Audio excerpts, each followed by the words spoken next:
What's up, guys? FL2K is upon us, and we're actually missing the first day because we're trying to get Sam up and running, and we're trying to close out some other customer cars that we had. We got a car that we were working on until about 2 in the morning last night. Got one more CTSV that we're trying to button up, some big heavy hitting stuff. But let me show you what's going on with Sam right now. So we wanted to be able to run these drag radials here, but as you can see, there's some cords showing right there. So we kind of hit up Cletus. He had some stuff lying around. We got some junkers that used to be on Leroy, but you know what? We're gonna roll them. So check out the difference between a 305/35 and a 305/40. Not too much. So we're gonna run those guys, try and get some life out of them. We got our Camaro brakes on there, trying to get everything all buttoned up. We gotta bleed the brakes, and hopefully this guy will be up and running tonight. We're gonna try and get him on the dynos. Had to pull the lid, and we are trying to put our boost reference on the back of the lid up into our fuel regulator right there. So we got this mass air. This right here, this is a mass air off of a CTSV Gen 2, so about like a 2009 to 2014 CTSV Gen 2. We're going to run that in our cold air, and the pinout is very different. So we had to modify a couple things. This right here had a different kind of keyway right there, and we just ground that off. You can kind of see that there's only 2 there now. There used to be 4, and that prevents you from sticking the wrong one in at the wrong place. So the one that came in the car had a 5-pin, and these 3 wires is pretty much always what GM uses for their mass air. You have your ground in the middle is black, you have your power, which is the pink, and then we have our signal right here. Now we're not going to use these because this actually swaps with this one. We need to relocate our IAT. We strip this wire back, and it's going up. Our IAT is going to be in the lid, so that's going to go there, and then these 3 wires are now going to be different. So on here, this says what it is. So as you can see right there, we've got a negative, a positive, and 0, and I'm going to assume that the 0 is the signal, which we actually looked it up on all data, and that is correct. So we've got our ground, our power, and our signal. So that is going to be different now that we cut that off, and again, this is all about being cheap. So what we're going to do is our ground. So we got to set up our ground right here, and our power right there, and our signal right there. So we're going to solder that up and get right back with you here in a minute.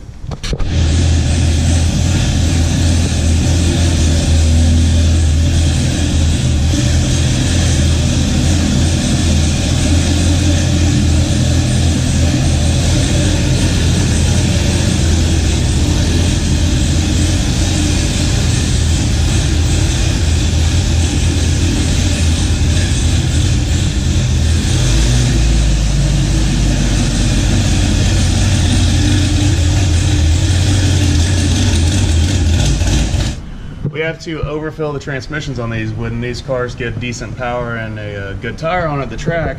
So weight transfer is a little bit extreme, and it'll actually pull all the fluid to the back of the transmission, and it'll suck air. So we overfill it, so hopefully it has no chance of sucking air. We have to run the car, make sure the training's topped off from all the work that's been done, and then we close it up and then add that extra quart, and I think that's it. Okay. I like to do the reverse pump, put the top of it against something, and push up on the bottom.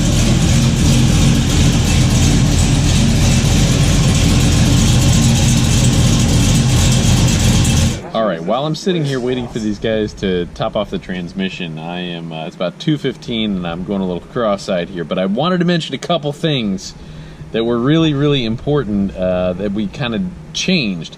So I found out that the old tires, you know, were kind of, you know, peeling and basically were showing cords. So I grabbed some tires from Garrett, and they're significantly heavier, but they look so much better on here. We should be able to get a lot better grip. These are some tires that were on Leroy a while ago.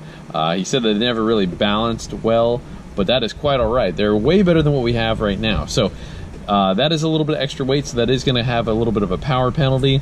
And furthermore, we added the Camaro brakes. That is a little bit more rotating mass. So we are going to see a little bit of a loss of, or a little bit less of a gain because of those 2 items. So we're probably, I would expect somewhere in the neighborhood of maybe 15 to 25 horse or so. But we should be able to make plenty of power still. So we'll find out what he's going to make in just a moment when we strap it on the dyno. that was awesome. Dang, that looks good. I told you to get that tire work. Woo. All right, so here we go. First pull here. We're just checking everything out. We're gonna see what it does. We made 445 with the old setup right there, and 455. Okay, well, we're gonna see what we do now.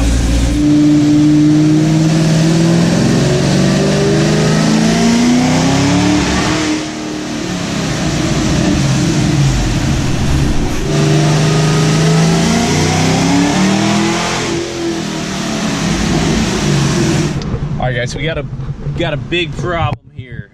So check this out here. I'm using HB tuners. I got my fuel pressure right there. That's our desired fuel pressure was 72. Plus, like I said, we have that on our boost reference regulator, so we should be seeing, you know, at least 70-something pounds of pressure. Well, we've got 36 at the moment. So as we're rolling on, we're leaning out, and our fuel pressure is dropping pretty hardcore. We are making a little bit over about maybe, let's see here, let's check that. So tired. All right, so we're making about 11.2 pounds or so right there with our piece of junk blower, and things are probably going all right, except for the fact that I think we got a fuel pressure leak internally. So I believe we got a fuel pressure issue. It's about 2:50 in the morning, and we're probably gonna have to stop here. Might not be able to make it to FL2K. We're hoping we were going to, but we got another car that we can take. Might be able to take the Miata and maybe the Escalade, but we'll see. Gonna get this resolved, but this is gonna be at least a learning experience. So we had to dump our 525 fuel pump, and then we had our 450 is what we put in there in lieu of that, because we had modified the 525, didn't quite fit. This one still doesn't fit, so we checked it and we didn't have any sort of leak, but it kind of appears that we might have one now. So we'll see what's going on here with that and kind of decide what to do. All right, guys, so there you have it. We're all way too tired. Got a bunch of stuff we got to do tomorrow, so kind of have to cut bait and go. But I am really happy with the way everything looks. Put a lot of time into kind of re-soldering everything and making everything a little bit prettier. We got our CTSV cold air intake on there. This thing looks so much better. Still got a lot of bugs we got to work out, but major improvements on everything that we have going on. We got our trunk tank.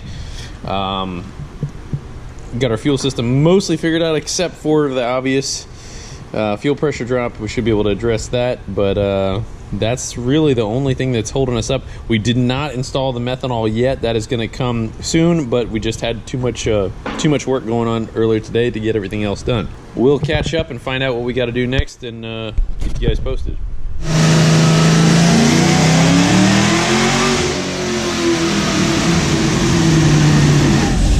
This thing's a little loud.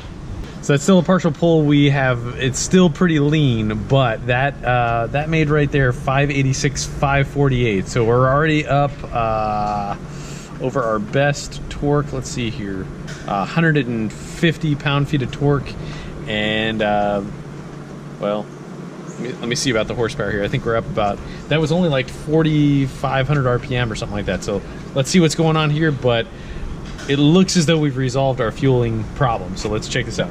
Okay, so what we got going on is we had a fuel pressure issue, not quite right. So we just jacked up the fuel pressure. I changed a lot of values in here.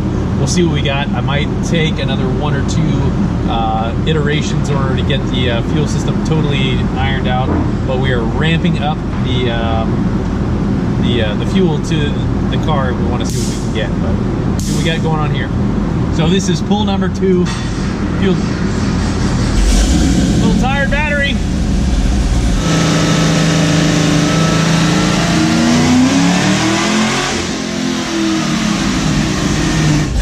Still dropping fuel pressure. Still dropping fuel pressure. Got to figure out what's going on here.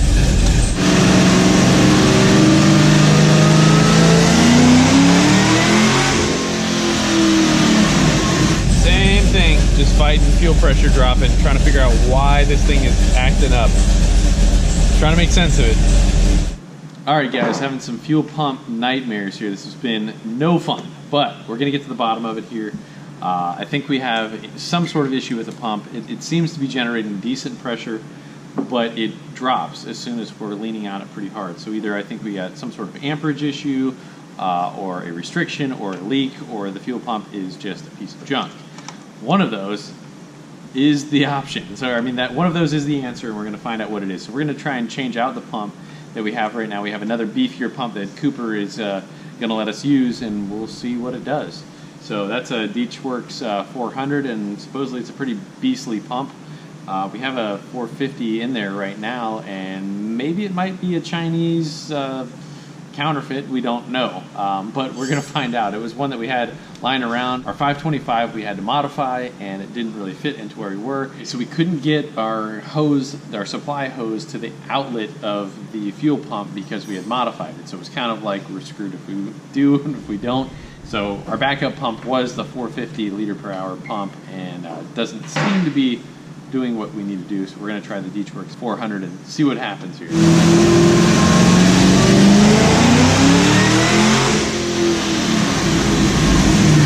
Well, you can't hit home runs every single time here, guys. So we're having still a major problem with the fuel pressure. We're generating good pressure, but the moment I start to lay into it, even with a return style system with the boost reference, so a rising rate fuel system, we are dropping pressure pretty hard. So it's going from about 66 pounds, what should go up, we're going down to about 48 pounds. It's not that I'm absolutely out of fuel pressure or out of fuel injector and all that. It's just that our fuel pressure shouldn't be dropping to where we are at the moment. So it's midnight once again here, and we're gonna have to kind of quit and kind of revamp with a couple of ideas. What we think we might have a problem with is where we have because we had to modify the bucket, we have our filter sitting at the bottom of the tank, and that might be it. All right, some of the good news of what we can take home from this is the fact that we are actually dynoing in third gear, and we have the larger drivetrain lost because we got the bigger, heavier tires, bigger, heavier brakes, and we are making a pretty substantial amount more power here. Early on, we're making over 200 pound-feet of torque, and that is definitely a good step in the right direction. So we're making about 200 pound-feet of torque more right there, and we're making about 11 pounds of boost. If we can kind of maintain this all the way through without it leaning out right there, the power is kind of tailing off a little bit, but we should be able to make a solid 200 horse over where we're at with the same amount of boost. We are on the right track, it's just we're having problems troubleshooting what this issue is. The wallboard pump that we had in there does seem like it was fine. We're having the same problem with the DeechWorks pump. I believe it has to do with kind of the limit of the fuel at the inlet of the fuel pump, and we're going to have to test that theory out very shortly. So you can kind of see our big CTSV cold air intake in there. Definitely got to watch out for some big puddles with that guy, but we had to redo a lot of the soldering of all the things. This is our swapped CTSV cold air intake, and our swapped CTSV mass air works in there flawlessly once we got everything wired up correctly. Had to rewire our coolant temperature sensor. That thing's in there good and solid. Rewired our IAT and our map sensor. So everything is working pretty darn good. I've got our this is only a $100 fuel pressure regulator with a boost reference. I had to kind of heat that puppy and get her up on there, but worked out pretty good. We got the back of the lid tapped so that for every pound of boost that we got going to that or vacuum, we can see that reflected on our gauge right there. Kind of problem with what we were seeing is that we were supposed to be about 62 pounds, and for every pound of boost that we go up, so we should have seen about 73, but she was dropping well down the opposite direction of what we want to see. A couple of things that we got done. This is not totally done. This is just kind of thrown together for the dyno. We put our dash 10 line on there. That thing right there screams 1988. Right there with the anodized AN lines on there. But haven't really seen any crazy significant blow by with it. So that's a really good indicator that Sam is actually still working together pretty good. Still haven't got our dash 16 breather on there yet, but we did have our other line here, so we have been able to kind of monitor the blow by, and things are looking pretty good at the moment from that. So if we were seeing any crazy blow by, I would be a little bit more alarmed, but I'm not. So that is, Sam's okay, the engine's going pretty good. Just really wanting to be able to get the fuel pressure situation ironed out. I really need this car to be able to drive across the state, and we got a hurricane coming in, so I was trying to knock out some work before then, but kind of change of plan. So I was really counting on this being done, but unfortunately that's just the way of modern cars, you know, so can't always get what you want, but there is going to be some lessons learned here, and hopefully you guys can learn from our mistakes here, and that's what we're here to do. The fact that we modified the bucket and where the pickup is, it's slammed to the bottom of the sump right there. So, you know, ideally we probably need a little bit of space so that we can get something in there. Again, this is just a hypothesis at the moment. We will find out what is actually going on, and I've heard of this scenario before, but there's just no other way in order to modify that factory bucket without going through the bottom of it. Guys, I am definitely disappointed in the overall result here. I really wish I could take the car out and be able to beat the piss out of it. You know, go ahead and do some donuts and flog it on the street, and you know, I would love to be able to race some people on the way up to where I would be going, but unfortunately it's just not really going to happen this time. So as promised, we are showing you the highs and the lows of the thing. This is definitely one of the lows right here. We're all kind of disappointed, we're all kind of tired, but hey, we're going to keep trekking and we're going to get this thing resolved. If you guys are in Florida or can nominate anybody in the Florida, mid-Florida area, we do have some events coming up sometime very soon, so please do send some more nominations for veterans. Please check the link below for the veteran submissions, and we'll definitely take a look at them. Guys, do please check out some of our new stickers that we have and some of the other merchandise that we have, because it helps keep this going. So thank you so much for your guys' support, and God bless you. Thanks for watching. We're going to kind of get back with you with some good information next time. We're going to end on Sam's going to make some power next time, I promise. We'll see you next time. Thanks, bye. Aw, I love puppies. Dory, you're a bad girl. Yeah, look at what you did. Man, that's got some nice funk right there. I love puppies.